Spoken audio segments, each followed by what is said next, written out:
She may not like the content of my answer, but I am answering. She may not like, she may not like, she may not like. Ay! Trending! IFM.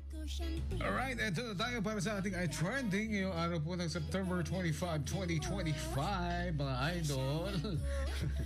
At napasobra yata ang kain ni Idol, sumakit ang tiyan niya.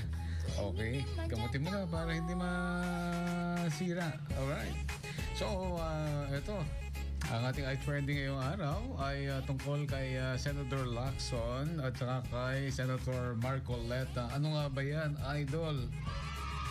I-trending na natin. Ito yung trending na naman ngayon, sa dalawang senator na yan, nagbigay ng kanyang tugon si Senate Blue Ribbon Committee Chairman Ping Lacson. At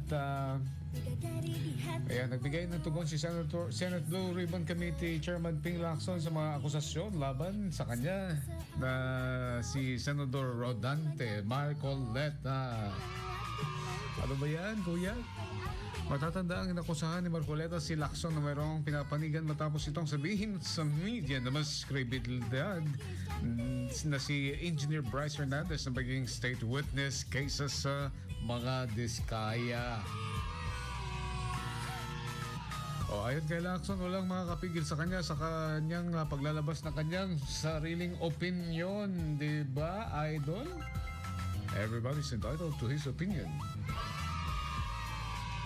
No, that's my opinion. Hinahanapan nyo kasi ako bawal na ba ako magpa-interview sa inyo? Kung interviewin nyo rin nyo ako, puro no comment. Anong itsura nun?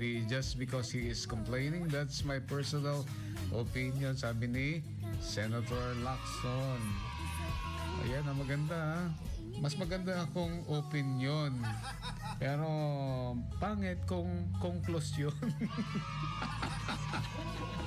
Naalala mo pa ba yun? Opinion at saka conclusion.